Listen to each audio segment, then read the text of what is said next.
The bloodiest love triangle of the Golden Age didn't erupt in the bedroom, but on the chopping block of Hollywood capitalism.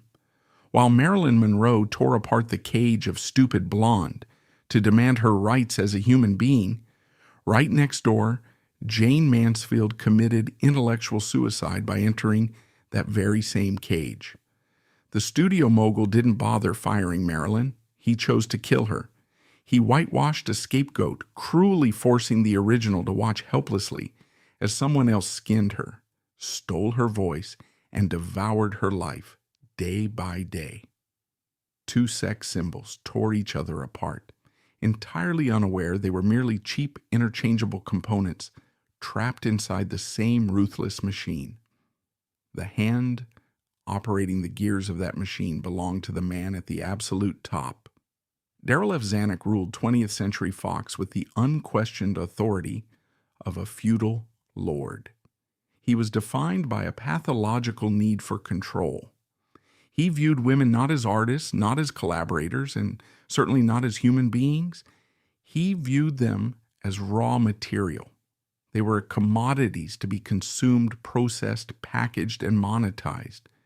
If a product generated revenue, it was mass-produced. If a product malfunctioned or developed the inconvenient trait of free will, it was punished, dismantled, and discarded. In the early 1950s, Zanuck and 20th Century Fox had secured the ultimate patent, Marilyn Monroe. She was an unprecedented financial engine, a machine that minted millions of dollars for the studio. But the product of Marilyn was built on a very specific, carefully engineered foundation of degradation. The studio recognized that post-war America, retreating into a rigid, patriarchal, nuclear family structure, possessed a voracious, almost hysterical appetite for a specific type of female figure. They demanded a woman who was overwhelmingly sexual but intellectually vacant, a creature completely devoid of agency, threat, or complexity, a woman who was perpetually available but fundamentally mindless. Fox packaged Marilyn as the ultimate dumb blonde. She was the punchline to every joke, the wide-eyed, breathy caricature who existed solely to be looked at, consumed and discarded by the male gaze. For the studio's accounting department, this was a masterpiece of marketing. For the woman trapped inside the Marilyn Monroe trademark, it was a slow, agonizing suffocation. Marilyn was deeply, painfully aware of the joke, and she knew she was the punchline. Beneath the peroxide hair and the breathy voice, there was a woman harboring a profound, desperate reverence for the craft of acting. She read constantly, immersing herself in classic literature, poetry, and psychoanalysis, frantically trying to feed an intellect that the studio actively, maliciously starved. She knew that the Marilyn persona was a heavy synthetic mask. She felt the straps digging into her skin, and she was terrified that if she wore it long enough, the woman underneath would simply cease to exist. She was an entity fighting for the basic human right of self-determination in an environment that classified her as a piece of meat. The friction between the asset and the owner was inevitable. Marilyn realized she was generating obscene wealth for 20th Century Fox, yet she was being treated with the contempt reserved for a circus animal. She was paid a fraction of what her male co-stars earned. More importantly, she was being creatively humiliated on a daily basis. Zanuck continuously forced her into cheap, repetitive, degrading scripts that required her to do nothing more than wiggle her hips, widen her eyes, and mispronounce multi-syllabic words for the amusement of male audiences. She was not directed. She was deployed. When Marilyn finally reached her breaking point, when she looked at the scripts and the ledgers and decided to demand director approval, equal pay, and the right to play characters with actual human depth, The executive suites at Fox did not view it as a standard contract dispute. They viewed it as a slave revolt. Zanuck despised Marilyn's rebellion. To him, her demands for artistic integrity were not just annoying. They were a direct, emasculating insult to the hierarchy he had built and controlled. He genuinely believed that Marilyn Monroe was nothing more than a synthetic creation of his lighting directors, his makeup artists, and his marketing department. The idea that the clay was suddenly demanding a voice, that the product was critiquing the manufacturer, infuriated him on a primal level. If this were a standard labor dispute, Zanuck would have simply fired her. He would have banished her from the lot and let her starve in obscurity. But Marilyn was too valuable. Her face was recognized in every corner of the globe. She possessed the one thing Zanuck could not instantly manufacture: leverage. Zanuck realized he could not break her through financial starvation alone. She would survive it, and worse, she might become a martyr. He needed a psychological weapon. He needed to prove to Marilyn and to every other actor on the lot who might harbor dangerous ideas about art and dignity that she was entirely, painfully replaceable. He needed to demonstrate with terrifying clinical clarity that her entire identity was nothing more than a studio patent, a blueprint that he owned. And to prove that he owned the blueprint, he decided to open a mass production line. He found the perfect instrument of torture in Vera Jayne Palmer. The machinery of 20th Century Fox was not designed to accommodate human strikes. It was designed to process compliance. When Marilyn Monroe looked at the script for Pink Tights in early 1954 and refused to report to the soundstage, she was not throwing a diva's tantrum. She was initiating a labor strike. She was an asset attempting to seize control of her own patent. She demanded the right to review her directors. She demanded a salary that reflected her status as the studio's primary financial engine, rather than the insulting stipends they paid her while men with half her box office draw became millionaires. Most dangerously, she demanded the right to act. She wanted to strip away the synthetic, breathy, wide-eyed caricature of the dumb blonde and perform roles that required actual human depth. To Darryl F. Zanuck, this was a declaration of war. It was an existential threat to the studio's economic model. If Marilyn Monroe proved that a female contract player could successfully dictate her own terms, the entire feudal system of Hollywood would collapse. The other assets would begin to question their chains. Zanuck was a ruthless pragmatist. He knew that the standard corporate response, suspending her without pay and suing her for breach of contract, would be a tactical error. Marilyn was already a global icon. Suspending her would simply freeze the asset, halting the revenue stream, and worse, it would turn her into a martyr in the eyes of the public and the press. Zanuck did not want to make Marilyn a martyr. He wanted to make her obsolete. To destroy a unique product, you flood the market with cheap replicas. Zanuck needed to engineer a biological weapon. He needed a scab to cross the picket line. He found Vera Jayne Palmer. The tragedy of Jayne Mansfield was fueled by her own blinding ambition. Vera Jayne Palmer was not a victim of ignorance. She was a classically trained pianist with a sharp, calculating mind. When she analyzed 1950s America, she realized a brutal economic truth. The capitalist marketplace of Hollywood did not purchase female intellect. It purchased female flesh. It purchased compliance.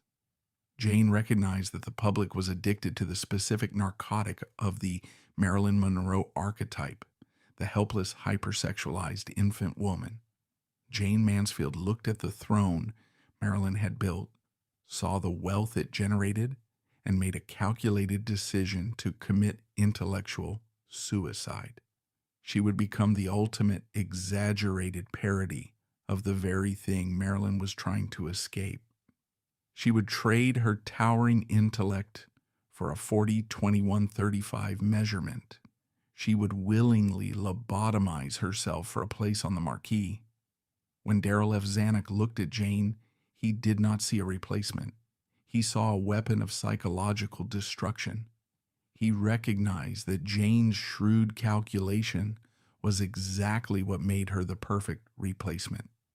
A truly unintelligent woman could not perfectly reverse engineer and replicate the highly specific manufactured mannerisms of Marilyn Monroe. It required a sharp observer to play a fool this flawlessly. Zanuck brought Jayne onto the Fox lot and initiated a process of physical and psychological vivisection. This was not a simple makeover. It was a systematic erasure of her original identity. The physical reconstruction began in the makeup chair.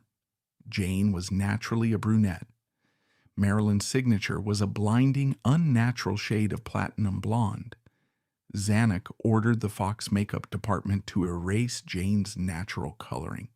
They did not just dye her hair, they subjected her scalp to highly toxic, industrial-strength chemical bleaches. The peroxide formulations of the 1950s were caustic and brutal. The process burned her scalp, causing blistering raw lesions and permanent follicular damage. Jayne sat in the chair, her skin burning, inhaling the toxic fumes of her own erasure. She endured the chemical burns repeatedly, week after week, because Zanuck demanded the color remain flawless. Every searing pain on her scalp was a physical reminder of the transaction she had made. She was suffering physical mutilation simply to wear the stolen skin of another woman. She was being chemically processed into a clone, but the bleaching of the hair was merely the surface. The true violence was the vocal castration. Vera Jane Palmer possessed a refined, educated cadence. Zanuck mandated the immediate destruction of her voice. He assigned vocal coaches not to teach her how to project or enunciate, but to teach her how to regress.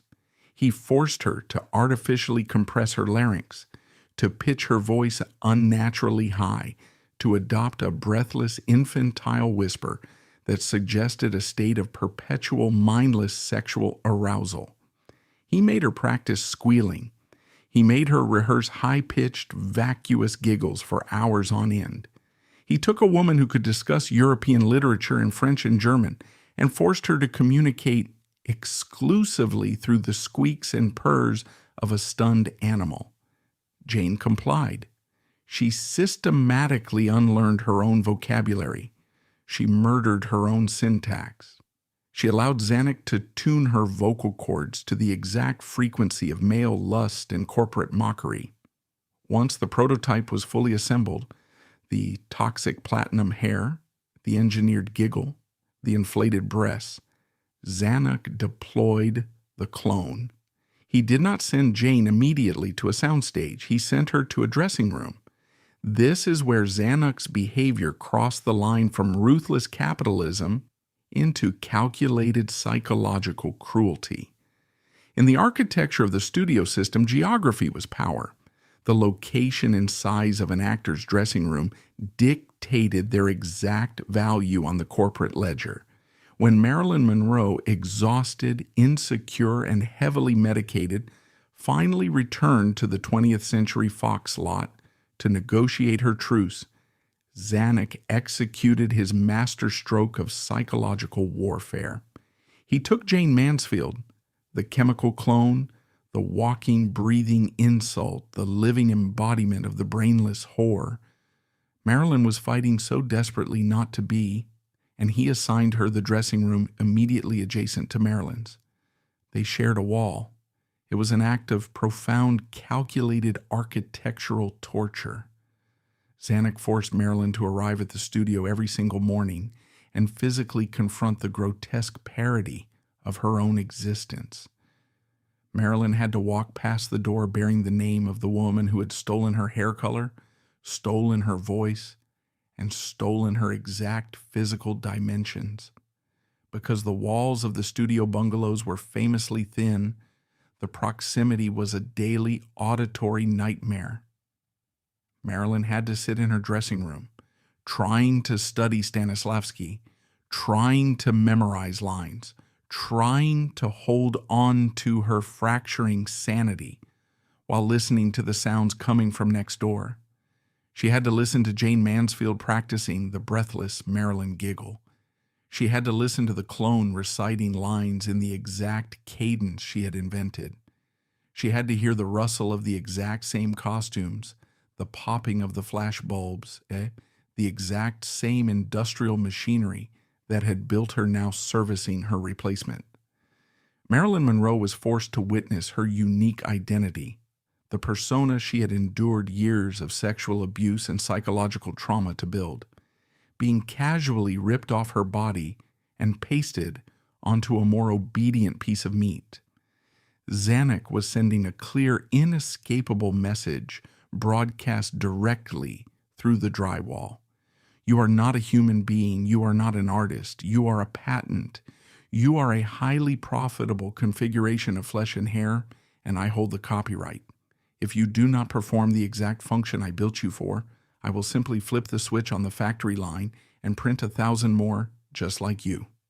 For Marilyn, already battling severe clinical depression, chronic insomnia, and an escalating, terrifying dependency on barbiturates, this geographical warfare was devastating. She saw Jayne Mansfield not just as a rival actress competing for parts. She saw a monster. She saw a terrifying, soulless golem constructed from her own discarded parts. She saw a woman who was perfectly willing, even eager, to be the brainless object that Marilyn was fighting to the death to escape.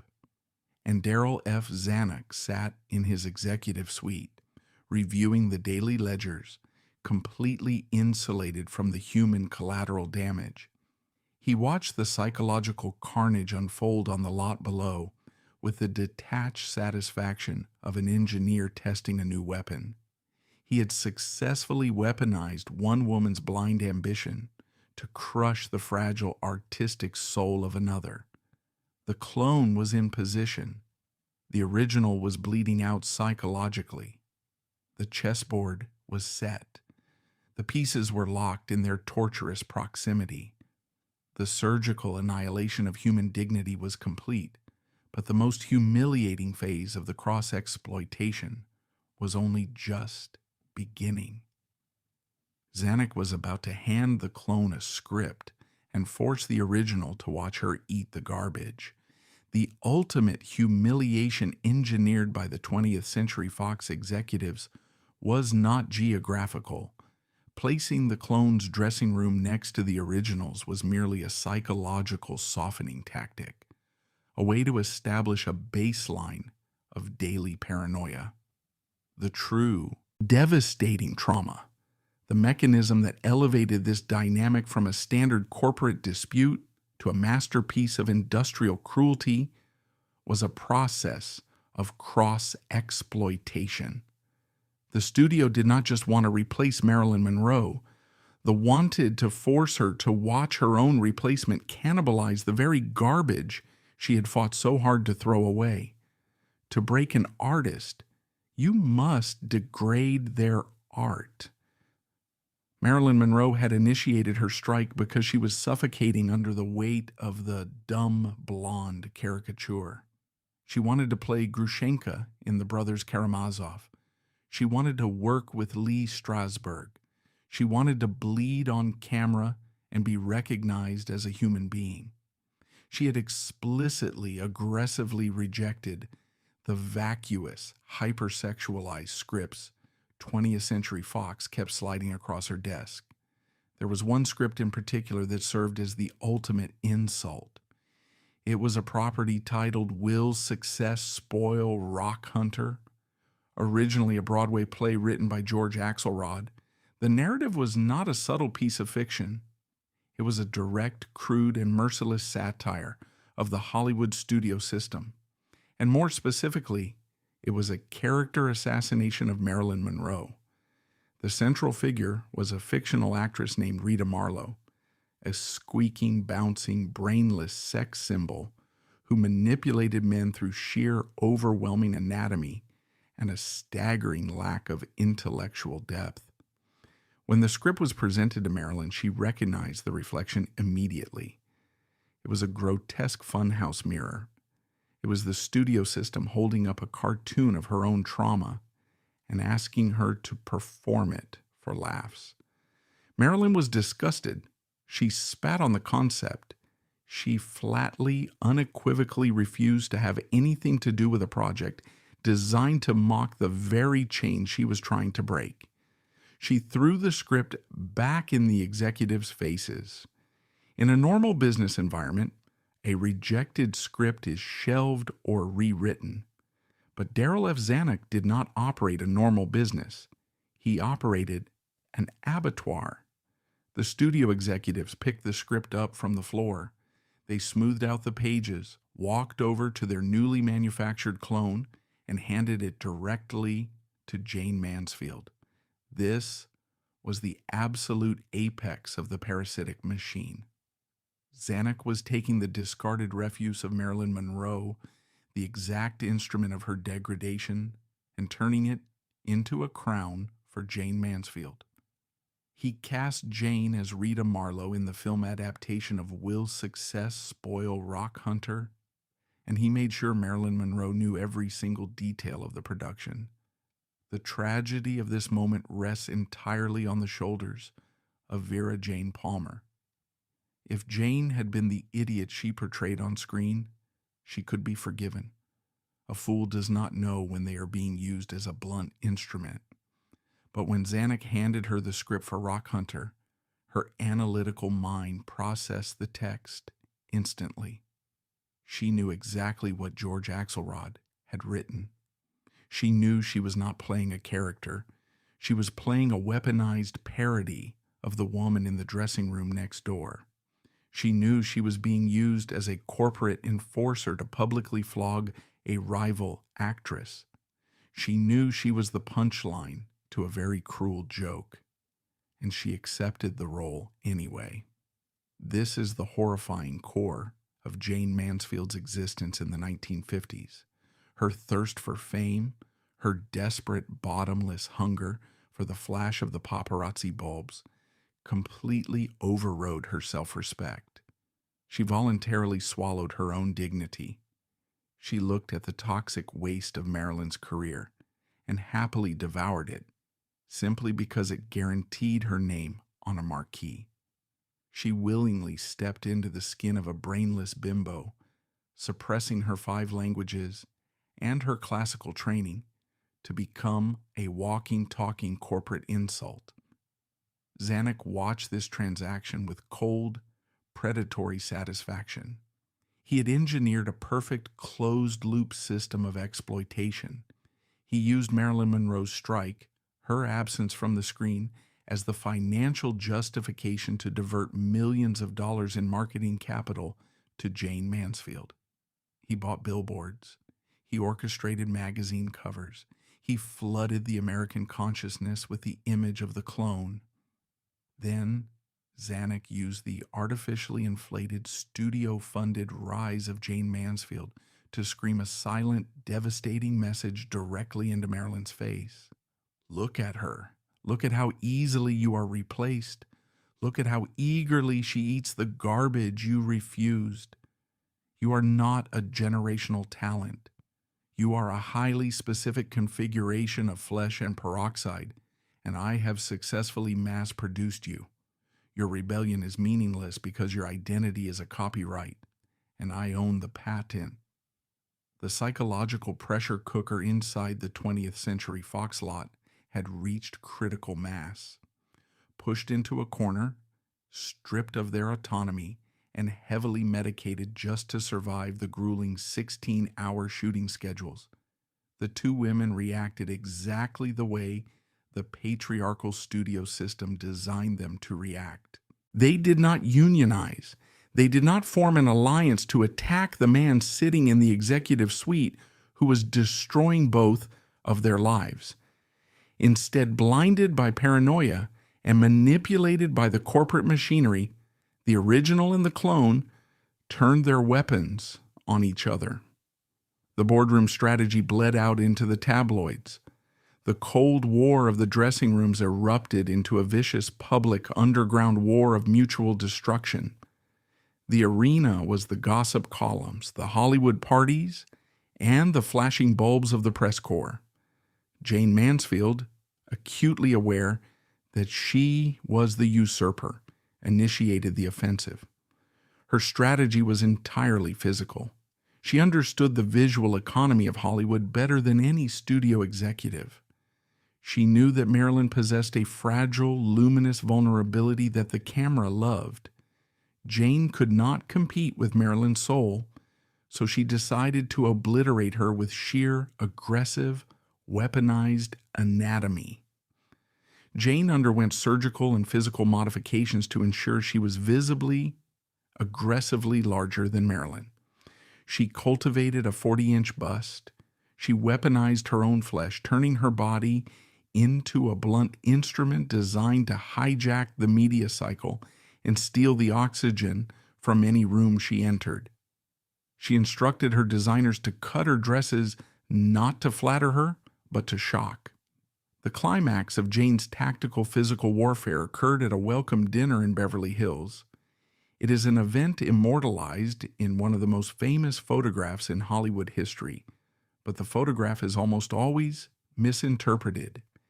It is the image of the Italian actress Sophia Loren, sitting at a table, glaring sideways with a look of absolute, unadulterated contempt at Jayne Mansfield's exposed breasts. History, written by publicists, remembers this as a funny, candid Hollywood moment, a wardrobe malfunction. Behind the public relations spin, it was a calculated, ruthless ambush. Sophia Loren was the guest of honor that night. It was her party. It was her introduction to the American press. But Jayne Mansfield, the studio's designated disruptor, arrived late. She arrived wearing a pink satin dress that was not simply low-cut. It was structurally engineered to fail. She marched directly to Sophia Loren's table, leaning over aggressively to ensure that her nipples were visibly exposed to the dozens of photographers she had tipped off beforehand. Jayne hijacked the flashbulbs. She stole the narrative. She took an event meant to celebrate an international star and turned it into a grotesque spectacle of her own flesh. Sophia Loren's glare was not just jealousy. It was the sheer disgust of a serious actress, realizing she was sitting next to a corporate kamikaze pilot. Jayne executed these tactical strikes relentlessly. She was a heat-seeking missile aimed at the media cycle, ensuring that Marilyn could not open a newspaper without seeing the clone dominating the front page. Jayne escalated the war verbally, delivering backhanded compliments and veiled venomous insults about Marilyn to the press columnists. "I wouldn't want to be Marilyn," Jayne would purr to reporters, batting her heavy false eyelashes. "She seems so unhappy. I'm just a simple girl who loves to smile." It was a master stroke of gaslighting. Jayne, the woman who had surgically altered her body, chemically burned her hair, and lobotomized her own genius to steal Marilyn's persona, was publicly pitying the woman she was actively trying to replace. The retaliation from the original was catastrophic. Marilyn Monroe did not possess Jayne's thick skin or her ruthless mercenary calculation. Marilyn was a raw, exposed nerve. The relentless assault from the clone, combined with the crushing indifference of the studio that had created them both, accelerated Marilyn's psychological disintegration. Marilyn began to unravel publicly. The polite, breathy veneer she had maintained for years began to crack, revealing the sheer, panicked rage underneath. She openly viscerally despised Jayne Mansfield. She could not hide the physical revulsion she felt when Jayne's name was mentioned. In a moment of unguarded, desperate candor, Marilyn stripped away the studio public relations script and fired a shot across the bow. She spoke to her inner circle and to trusted journalists, abandoning the dumb blonde routine entirely. She referred to Jayne Mansfield with a cold, devastating precision. "She is a gross imitation," Marilyn stated, her voice trembling, with a mixture of hatred and profound exhaustion. "It is insulting to me, and it is insulting to women." Marilyn's quote was not an insult born of petty jealousy. It was a forensic diagnosis. She was correctly identifying the horrific nature of what Zanuck had done. She saw Jayne not as a person, but as a corporate forgery, a counterfeit bill printed by 20th Century Fox to devalue the currency of Marilyn's own existence. Hovering above this blood-soaked arena, the studio moguls were the only true victors. They did not try to stop the feuding. They orchestrated it. He leaked inflammatory quotes to Hedda Hopper and Luella Parsons, the war profiteers of the gossip industry. He pulled the strings of the tabloids, ensuring that the manufactured hatred between the two women remained on the front pages. Zanuck had achieved the ultimate capitalist alchemy.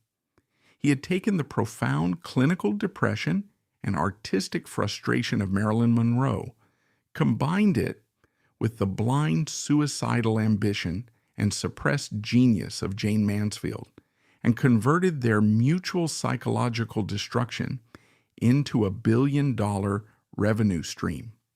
He was selling tickets to a slow-motion execution.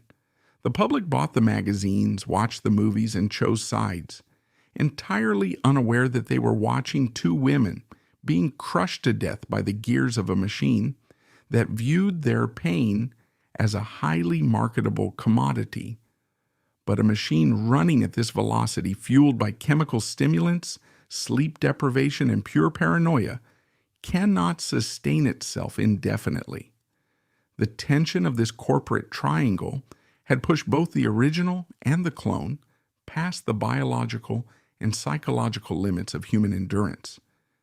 The physical toll of the feud was about to manifest in a terrifying dependency on the studio's pharmaceutical regime, leading to a breaking point where the flesh could no longer sustain the illusions demanded by the men who owned them. The meat grinder was jammed with bone, and the final fatal detonation was imminent. The human body is an astonishingly resilient biological machine, but it is not designed to sustain a 16-hour lie. It is certainly not designed to sustain two. As the 1950s bled into the 1960s, the corporate Cold War engineered by Darrell F. Zanuck reached its terminal velocity. The tabloids were saturated. The box office receipts were staggering. The public was entirely consumed by the spectacle of the original and the clone tearing each other to pieces.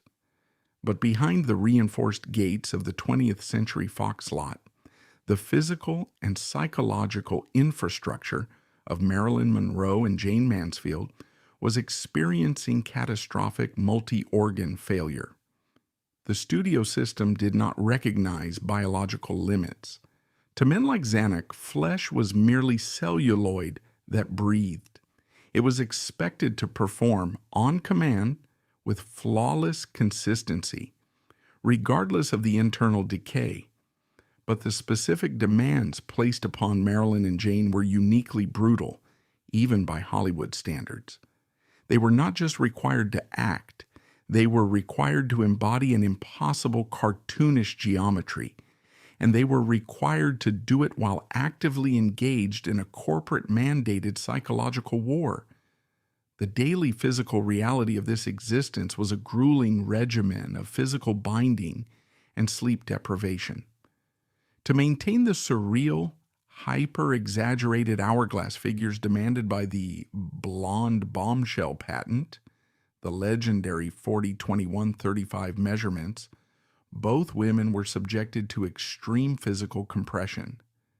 They were poured into custom-built, steel-boned corsets and waist cinchers, so tight they restricted lung capacity and altered the position of internal organs.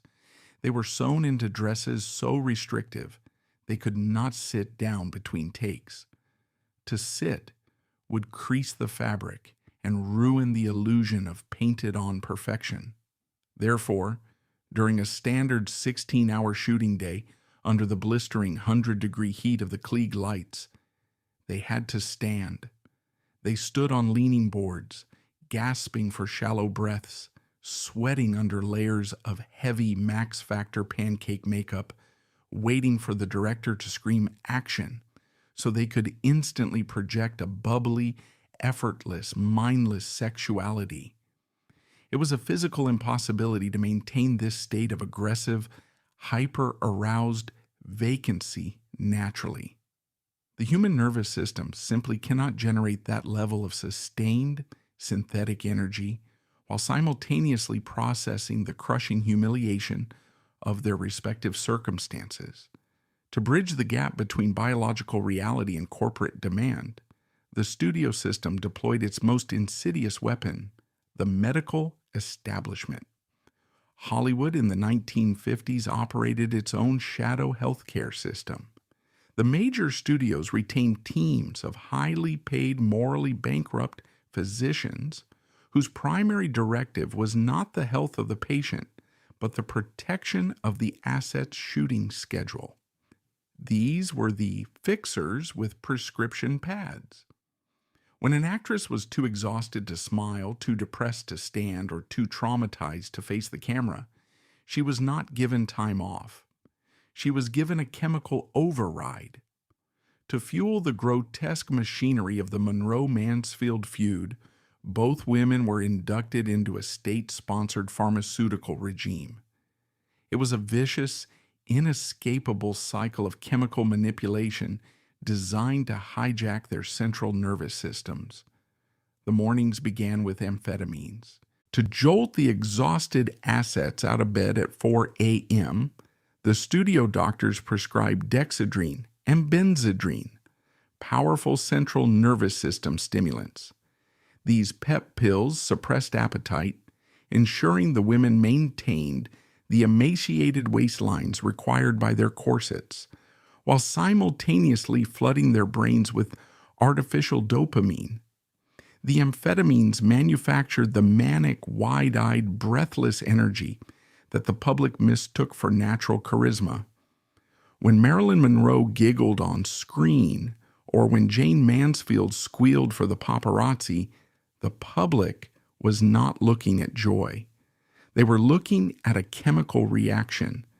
They were watching the neurological effects of pharmaceutical-grade speed administered by a corporation to maximize the yield of a human crop. But the amphetamines created a critical logistical problem for the studio. A brain soaked in dexedrine for 16 hours does not simply power down when the director yells, "Cut." The women would return to their homes or their dressing rooms with their hearts racing, their jaws clenched, and their minds vibrating with the accumulated paranoia, resentment, and terror of the day. They could not sleep. And an asset that does not sleep cannot film the next morning. To solve this, the studio doctors administered the countermeasure, barbiturates.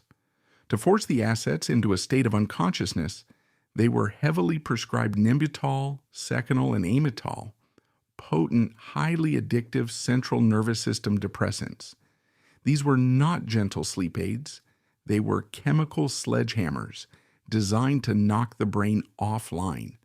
The women were swallowing handfuls of downers simply to endure the silence of their own bedrooms, to escape the crushing reality of what they had become. This was the chemical straitjacket of 20th Century Fox. Uppers to perform the lie, downers to survive the truth. Within this pharmaceutical prison, the psychological damage metastasized into absolute horror. The drugs stripped away the last remaining layers of emotional defense, leaving both Marilyn and Jayne to face the unvarnished, terrifying reality of their respective traps. The war they were fighting against each other suddenly revealed its true nature. It was a suicide pact, engineered by a man who was profiting from every drop of their blood. For Marilyn Monroe, the breaking point was an existential collapse. The amphetamines and barbiturates fueled a severe clinical paranoia, but the core of her despair was rooted in a cold, undeniable fact. Her rebellion had failed. Marilyn had gone on strike to prove she was an artist. She had fought to strip away the dumb blonde label and demand recognition as a unique, irreplaceable human being. But as she watched Jayne Mansfield, her surgically altered, chemically bleached clone, dominate the magazine covers and steal the box office, Marilyn realized the horrifying truth about Hollywood capitalism. Capitalism does not care about your soul. It does not care about your unique artistic essence. It only cares about the patent. Marilyn looked at Jayne and realized that despite all her suffering, despite her studying with Lee Strasberg, despite her desperate attempts to educate herself, she was entirely irrelevant to the balance sheet. She had tried to fight a machine with art, and the machine had simply printed a louder, cheaper, more compliant version of her. Zanuck had proven his point. He had demonstrated that Marilyn Monroe was not a person. She was a formula. And the formula could be executed by anyone willing to dye their hair and swallow their pride. Marilyn was drowning in pills because she could not numb the ultimate humiliation, the realization that she was a mass-produced commodity.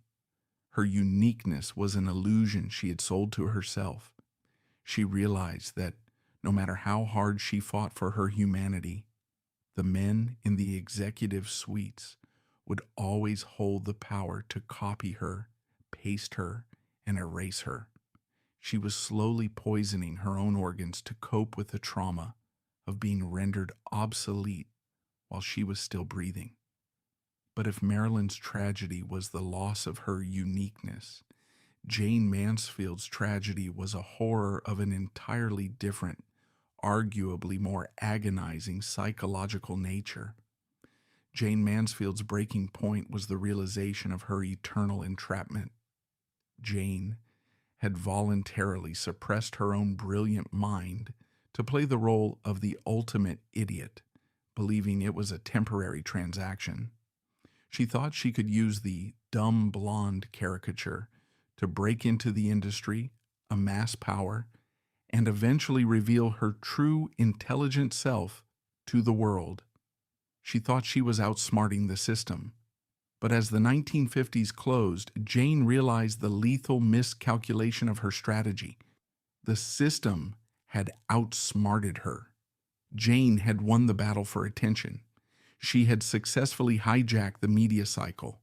She had made herself famous, but she had lost the war for her identity. She realized, with the crushing clarity of a genius trapped in a clown suit, that 20th Century Fox and the American public would never, ever allow her to drop the act. She was locked inside the clone persona permanently. She was universally recognized, not as a star in her own right, but as the poor man's Marilyn Monroe. It was a title that tasted of ash. She had sacrificed her dignity, her natural appearance, and her intellectual self-respect, only to be permanently branded as a cheap imitation of a woman she was trying to destroy. The cognitive dissonance was excruciating. Jayne possessed a sharp, analytical mind, yet was contractually obligated to pretend she could not spell simple words for the amusement of predatory reporters. She was forced to communicate in public solely through breathy squeals and manufactured giggles. Jayne was a prisoner of her own strategy. If she revealed her intelligence, she broke the illusion, breached her contract, and lost her fame. To maintain her position, she had to play the idiot until the day she died. Jayne realized she was entirely isolated. She could not speak to the public because they only wanted the caricature. She could not speak to the studio executives because they viewed her strictly as a blunt instrument used to bash Marilyn. And she certainly could not speak to Marilyn, the only other human being on Earth who understood the exact nature of this specific corporate torture. The sheer agonizing weight of this cognitive dissonance, the friction between the genius mind and the bimbo mask, drove Jayne to the exact same chemical coping mechanisms as her rival. The clone mirrored the original in destruction as perfectly as she had mirrored her in appearance. Jayne, too, began to rely heavily on the studio doctors, swallowing the amphetamines to maintain the exhausting, hypersexualized energy of Jayne Mansfield, and drowning herself in alcohol and downers to silence the screaming intellect of Vera Jayne Palmer. They were two women locked in a death spiral, operating at the absolute limits of human biology, mutually poisoning their own bodies to survive a rigged game. They were stabbing each other in the press, competing for the scraps of approval from the men who owned them, entirely blind to the fact that they were both bleeding out from the exact same corporate wounds. And Darrell F. Zanuck, the architect of this slaughter, watched the decay with the cold actuarial detachment of an insurance adjuster. He did not intervene to stop the chemical abuse. The studio executives did not care that their two biggest assets were developing lethal dependencies on barbiturates. They did not care that Marilyn was collapsing on set or that Jayne was drinking herself into stupors. They only cared about the shooting schedules. They cared about the premiums. They cared about extracting every single frame of usable celluloid before the organs inevitably failed. The executives viewed the addiction not as a tragedy, but as a management tool. An addicted asset is a compliant asset. A woman terrified of losing her pill supply is a woman who will show up to the sound stage, strap on the corset, and perform the lie no matter how much it hurts.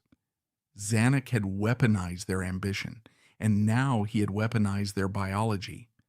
The tension of the triangle had pushed the machinery past the red line. The points of detonation were no longer confined to the gossip columns.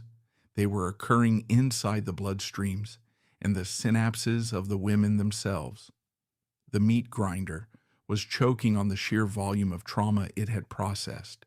The era of the blonde bombshell was entering its terminal phase. The pharmaceutical straitjacket could no longer contain the psychological collapse. The illusion of the golden age was fracturing, revealing the stark, clinical reality of the Hollywood factory. It was an industry that fed on youth, ran on amphetamines, and discarded the bodies when the liver finally gave out. The corporate slaughter was preparing for its final, inevitable harvest. The time for maneuvering was over. The time for liquidation had arrived. In the architecture of American capitalism, there is no sentimentality for a depreciating asset. The Hollywood studio system of the mid-20th century operated on a brutal, inflexible biological clock. For a female contract player branded as a sex symbol, the absolute peak of her valuation occurred in her early 20s.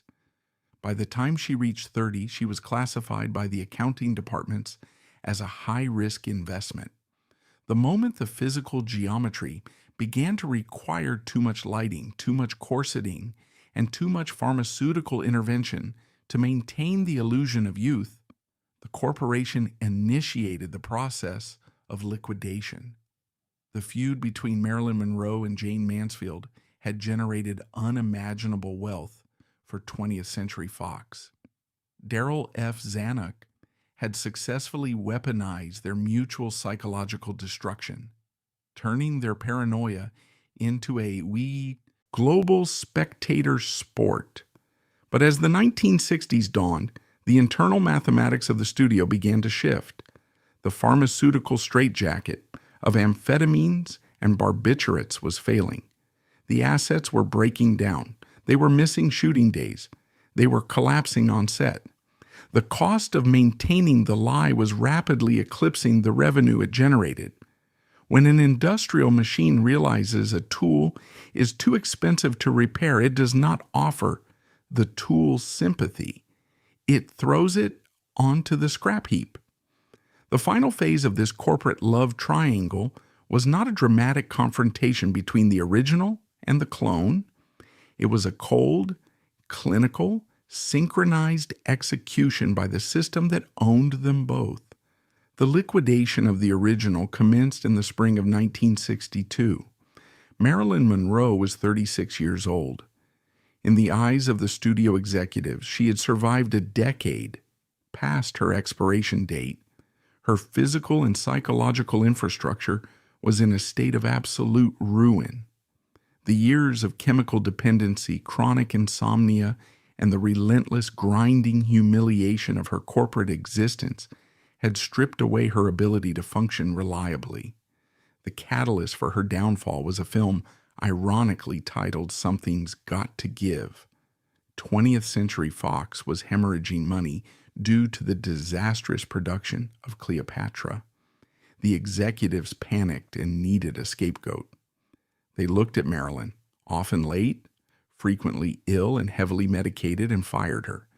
They didn't just terminate her contract.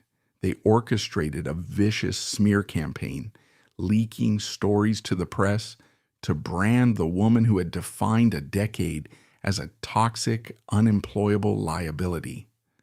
They stripped her of her studio protection, revoked her access to the industry's infrastructure, and threw her to the wolves of the tabloid press. For Marilyn, the psychological impact was fatal. She had spent her entire adult life fighting the studio system, desperately trying to prove she was more than just a piece of meat. But the firing confirmed her deepest, most terrifying insecurity. She was entirely disposable. The moment she stopped being a compliant, profitable machine, the men who had smiled at her, profited from her, and controlled her simply locked the gates and erased her name from the directory. She was left stranded in her home in Brentwood, Los Angeles, isolated, deeply paranoid, and surrounded by the pharmaceutical arsenal the studio doctors had prescribed her. On the night of August 4th, 1962, the biological machinery finally gave out. Marilyn Monroe was found dead in her bed. She was naked, lying face down, her hand clutching the telephone receiver. The official coroner's report concluded the cause of death was acute barbiturate poisoning, classifying it as a probable suicide. Marilyn Monroe did not simply overdose on pills. She was crushed by the weight of an industry that addicted her to narcotics to keep her working, then threw her into the garbage the moment she became inconvenient. She died carrying a mountain of silenced secrets, her mouth permanently shut, taking the darkest truths of the studio executives to the grave. With the original dead, one might assume that the clone had finally won the war. Jayne Mansfield was now the undisputed sole proprietor of the blonde bombshell archetype. She had outlived her rival. But capitalism is devoid of irony, and it is devoid of loyalty. Jayne Mansfield's victory was an illusion that lasted exactly as long as it took the studio accountants to review the shifting cultural demographics.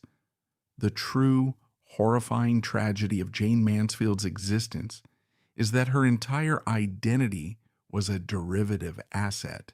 She was a copy. And in the brutal logic of economics, a copy loses its primary market value the moment the original is destroyed. Jayne had spent years chemically burning her hair, mutating her voice, and suppressing an intellect that some records suggest was genius level. specifically to act as a mirror to Marilyn Monroe, but you cannot be a mirror if there is nothing left to reflect. Furthermore, the 1960s were accelerating. The cultural landscape was experiencing a seismic, violent shift. The post-war conservatism of the 1950s was dying. The Beatles were emerging. The feminist movement was gaining traction. The new archetype of beauty was shifting towards the thin, androgynous, rebellious figures like Twiggy and Edie Sedgwick. The hyper-exaggerated, cartoonish 40-inch bust caricature of the dumb blonde that Jayne Mansfield had permanently fused to her body was no longer an object of desire. It was an embarrassment. It was a relic. She had surgically and psychologically altered herself to fit a specific era, and that era had just evaporated. 20th Century Fox, the studio that had created her, funded her, and used her as a blunt instrument against Marilyn, looked at Jayne Mansfield and realized the patent had expired. They did not owe her a pension. They did not owe her loyalty for playing the villain. They dropped her with the same chilling efficiency they had used on her predecessor. Fox simply declined to renew her contract. The liquidation of the clone was arguably more humiliating than the death of the original. Marilyn Monroe died at the absolute peak of her global infamy, frozen in time as a tragic icon. Jayne Mansfield was condemned to live through her own obsolescence. Stripped of the studio's massive marketing budget, denied access to the premier lighting directors and wardrobe departments that maintained the illusion, Jayne was abruptly exiled from the A-list. But she was addicted to the spotlight. She possessed the ferocious hustle of a genius, but she was trapped inside the body of a joke the world had grown tired of hearing. She could not revert to being Vera Jane Palmer. The industry would not allow her to suddenly demonstrate her intellect, and the public did not want to hear a buxom blonde speak 5 languages. She was forced to carry the decaying corpse of the Jayne Mansfield persona into the gutters of the entertainment industry. The descent was steep and merciless. To pay for her massive debts, her legal battles, and the upkeep of her sprawling pink-carpeted mansion, a monument to a career that no longer existed, Jayne was reduced to performing in the absolute dregs of show business. The woman who had once dominated the front pages of every newspaper on earth was now booking gigs at rundown, second-rate nightclubs in the Midwest. She performed at discount supermarket openings. She sang at county fairs, standing on makeshift wooden stages in the middle of dirt fields, wearing increasingly threadbare sequined gowns, squealing her trademark breathy giggle for crowds of apathetic, slightly embarrassed onlookers. She became a traveling sideshow attraction, a grotesque parody of her own parody. The physical toll was severe. Without the studio's rigid control and heavily reliant on alcohol to numb the crushing humiliation of her daily reality, her famous figure began to soften. The chemical bleach continued to destroy her hair, forcing her to wear cheap, obvious wigs. The press, which had once documented her every move, now only photographed her to mock her decline. They treated her like a circus animal that had forgotten its tricks. She was a ghost haunting the margins of an industry that had thoroughly efficiently consumed her. She had willingly stepped into the meat grinder to achieve fame, and now the grinder was spitting out the gristle. The final absolute termination of the clone occurred just 5 years after the death of the original. It was June 29th, 1967. Jayne Mansfield was 34 years old. She was traveling between cheap nightclub gigs, driving through the oppressive, humid darkness of a Louisiana highway in the middle of the night. She was desperate, exhausted, and hustling for pennies in a world that had moved on. In a fraction of a second, the biological and intellectual existence of Vera Jayne Palmer was extinguished.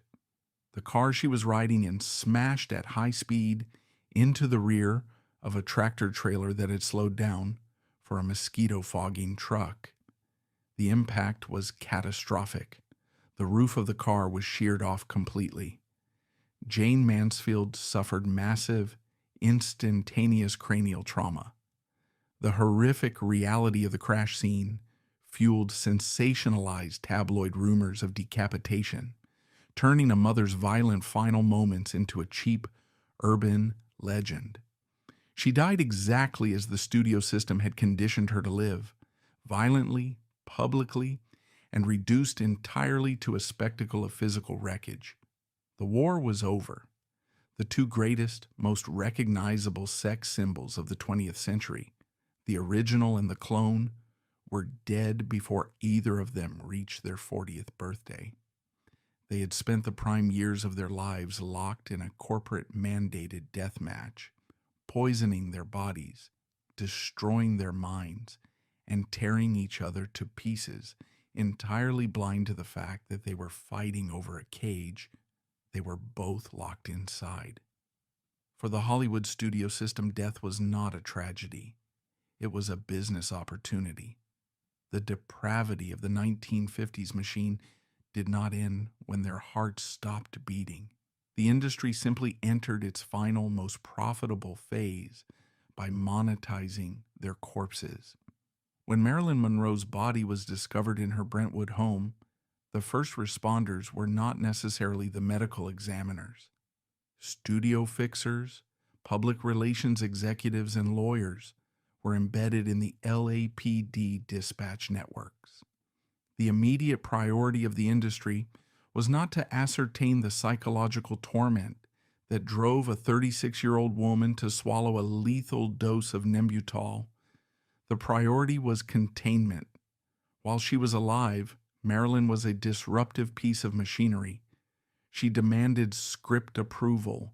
She required expensive lighting setups. A living Marilyn was expensive to maintain. A dead Marilyn, however, required no salary. She never arrived late to a soundstage. She could not hire a lawyer, could not go on strike, and could not complain about the degradation of her image.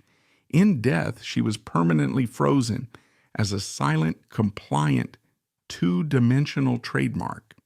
The studio system and the tabloid industry immediately collaborated to sanitize and package her suicide. They stripped away the ugly reality of her corporate-induced paranoia and forced pharmaceutical addictions, replacing the truth with a highly marketable mythology. They sold the narrative of the tragic, fragile sex goddess who was simply too delicate for this world. In the decades following her death, the image of Marilyn Monroe generated hundreds of millions of dollars in licensing and merchandising. The very system that drove her to the brink of insanity retained the copyright on her face, profiting off her ghost with the same ruthless efficiency they had used to break her spirit. And what of the clone? What was the financial protocol when Jayne Mansfield was pulverized on a Louisiana highway in June 1967? By the time Jayne was killed, 20th Century Fox had already entirely divested from her. She was no longer a studio asset. She was an independent contractor operating in the absolute gutters of the entertainment industry. Therefore, when she died, the studio system owed her no PR protection. They allowed the press to descend on her wreckage like vultures. The media did not respectfully cover a fatal accident. They swarmed to slaughter. Tabloid photographers shoved their lenses into the wreckage, snapping graphic images of the crushed 1966 Buick Electra and her blood-stained blonde wig lying on the asphalt. To sell more papers, they fueled the gruesome, scientifically inaccurate rumor that she had been completely decapitated, turning a mother's horrific final moments into a cheap, urban legend. The trauma of her surviving children who were asleep in the back seat was simply integrated into the spectacle to add a layer of morbid melodrama to the newspaper copy. Jayne Mansfield had spent her entire adult life willfully altering her body to feed the American public's insatiable appetite for spectacle. The public repaid her by turning her violent death into the ultimate tabloid commodity. The cruelty extended beyond the crash site. The wreckage of the Buick Electra was purchased by a private collector and displayed at roadside attractions. Even in death, the system found a way to monetize the tragedy. This is the ultimate chilling truth of the Hollywood meat grinder. The house always wins. The architects of this psychological torture chamber, the studio moguls like Zanuck and his successors, were the men who institutionalized the chemical abuse. They was the man who pitted two vulnerable women against each other. What was their punishment? There was no tribunal. There was no reckoning. Darrell F. Zanuck retired with a fortune that is difficult to quantify. He was feted at industry dinners, awarded Lifetime Achievement Oscars, and universally praised as a visionary pioneer of American cinema. He lived a long, comfortable life, dying in his bed of natural causes at the age of 77. He faced absolute, total immunity. Zanuck walked away with the profits, leaving behind a trail of addicted, pulverized, and prematurely dead women. But they were adults. They had agency. They walked into the crosshairs of 20th Century Fox, driven by trauma, ambition, and a fatal misunderstanding of what the studio system actually was. As the 1960s closed and the bodies of the blonde bombshells were buried, the studio executives did not pause to reflect.